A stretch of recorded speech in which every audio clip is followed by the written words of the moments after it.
ಧಾರವಾಡದ super market ಕಾಮಗಾರಿಯ ಪ್ರಗತಿ ಪರಿಶೀಲಿಸಿದ ಸಚಿವ ಲಾಡ್. ಇಂದಿರಾ ಕ್ಯಾಂಟೀನ್ ಶೌಚಾಲಯ ವ್ಯವಸ್ಥೆಗೆ ಸಚಿವರ ಸೂಚನೆ. ಇಲ್ಲಿನ ಸೂಪರ್ ಮಾರ್ಕೆಟ್ ಕಾಮಗಾರಿಯ ಪ್ರಗತಿಯನ್ನ ಜಿಲ್ಲಾ ಉಸ್ತುವಾರಿ ಸಚಿವರಾದ ಸಂತೋಷ್ ಲಾಡ್ ಅವರು ಪರಿಶೀಲಿಸಿದ್ದಾರೆ. ಈ ವೇಳೆ ಅಲ್ಲಿನ ವ್ಯಾಪಾರಿಗಳಿಂದ ಅಹವಾಲುಗಳನ್ನ ಸ್ವೀಕರಿಸಿದ ಸಚಿವರು ಮಾರುಕಟ್ಟೆಯನ್ನ ಹಂತ ಹಂತವಾಗಿ ಅಭಿವೃದ್ಧಿಪಡಿಸಲಾಗುವುದು, ಶೆಡ್ನ ವ್ಯವಸ್ಥೆ ಮಾಡಲಾಗುವುದು ಎಂದು ಸಚಿವರು ವ್ಯಾಪಾರಿಗಳಿಗೆ ಭರವಸೆ ನೀಡಿದ್ದಾರೆ. ಮಾರುಕಟ್ಟೆಯಲ್ಲಿ ಇಂದಿರಾ ಕ್ಯಾಂಟೀನ್ ವ್ಯವಸ್ಥೆ ಮಾಡಲಾಗುವುದು, ಶೌಚಾಲಯವನ್ನ ಡಿಸೆಂಬರ್ ಒಳಗೆ ವ್ಯಾಪಾರಿಗಳಿಗೆ ಬೇಕಾದ ಸೌಕರ್ಯಗಳನ್ನು ಒದಗಿಸಲಾಗುವುದು ಎಂದು ತಿಳಿಸಿದ್ದಾರೆ.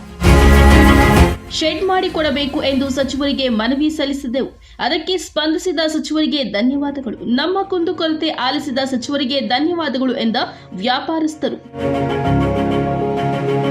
ಈ ವೇಳೆ ಜಿಲ್ಲಾಧಿಕಾರಿ ದಿವ್ಯ ಪ್ರಭು ಜೆಆರ್ಜಿ, ಪಾಲಿಕೆ ಆಯುಕ್ತರು, ಮುಖಂಡರಾದ ಶ್ರೀಮತಿ ಶಿವಾಲೀಲಾ, ವಿನಯ್ ಕುಲಕರ್ಣಿ ಹಾಗೂ ಹಲವಾರು ಅಧಿಕಾರಿಗಳು ಈ ಸಂದರ್ಭದಲ್ಲಿ ಉಪಸ್ಥಿತರಿದ್ದರು.